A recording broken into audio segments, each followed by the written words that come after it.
Genesis 2. So the creation of the heavens and the earth and everything in them was completed. On the seventh day, God had finished his work of creation, so he rested from all his work. And God blessed the seventh day and declared it holy because it was the day when he rested from all his work of creation. This is the account of the creation of the heavens and the earth. When the Lord God made the earth and the heavens, neither wild plants nor grains were growing on the earth, for the Lord God had not sent rain to water the earth, and there were no people to cultivate the soil. Instead, springs came up from the ground and watered all the land. Then the Lord God formed the man from the dust of the ground. He breathed the breath of life into the man's nostrils, and the man became a living person. Then the Lord God planted a garden in Eden in the east, and there he placed the man he had made.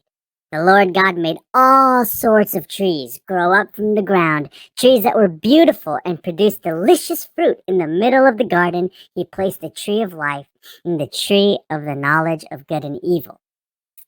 A river flowed from the land of Eden, watering the garden and then dividing into 4 branches. The first branch, called the Pishon, flowed around the entire land of Havilah, where gold is found. The gold of that land is exceptionally pure. Aromatic resin and onyx stone are also found there. The second branch, called the Gihon, flowed around the entire land of Cush. The third branch, called the Tigris, flowed east of the land of Asher. The fourth branch is called the Euphrates. The Lord God placed the man in the Garden of Eden to tend and watch over it.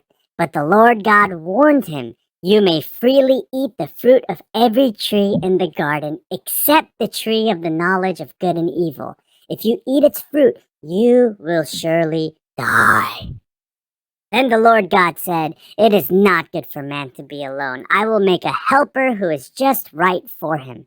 So the Lord God formed from the ground all the wild animals and all the birds of the sky. He brought them to the man to see what he would call them, and a man chose a name for each one.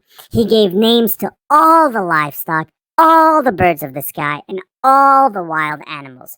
But still there was no helper just right for him. So the Lord God caused the man to fall into a deep sleep. While the man slept, the Lord God took out one of the man's ribs and closed up the opening. Then the Lord God made a woman from the rib, and he brought her to the man. "At last," the man exclaimed, "this one is bone from my bone and flesh from my flesh. She will be called woman because she was taken from man." This explains why a man leaves his father and mother and is joined to his wife, and the two are united into one.